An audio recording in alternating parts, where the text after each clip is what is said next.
কয়টা বলছিলাম রোজাদার? তিনটা। একটা আম সাধারণ রোজাও রাখবে, মিথ্যাও বলবে, গীবত করবে, বাটপাড়িও করবে। আরেকটা খাস স্পেশাল রোজা রাখবে, কানের রোজা, মুখের রোজা, ঠোঁটের রোজা, হাতের রোজা, পায়ের রোজা, চোখের রোজা।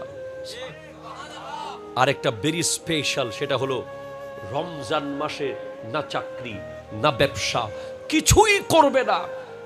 সকাল থেকে রাত, রাত থেকে সকাল, 30 দিন শুধু আল্লাহ আল্লাহ। একটু জোরে বলেন না সুবহানাল্লাহ। এমন এক রোজাদারের নাম হলো শেখ সুলতান সৈয়দ আব্দুল কাদের জিলানী রহমতুল্লাহ আলাইহি। তিনি রমজান মাস আসলে কোনো কিছু করতেন না। উনি বলে, আমি রমজান মাসে 300 বার আল্লাহ বলি। ডেলি কয়বার? 300 বার। তখন জিজ্ঞেস করা হয়, মাত্র 300 বার গোটা দিনে? বলে, কারণ তোমাদের মতো তো আমার জিকির না। আমি আল্লাহ বললে আল্লাহকে আমি দেখি,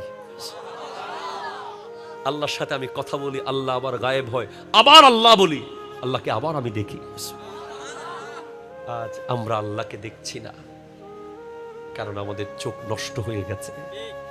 আমরা আজ শুনছি না, আমাদের কান নষ্ট হয়ে গেছে। আমরা আজ ধরলে স্বর্ণ ধরলে ছাই হয়ে যাচ্ছে, আমাদের হাত নষ্ট হয়ে গেছে। সেজন্য এই নষ্ট হাত, নষ্ট পা, নষ্ট কান, নষ্ট চোখ, নষ্ট দিলকে নতুন করে পিউরিফাই করার মাস হলো মাহে রমজান।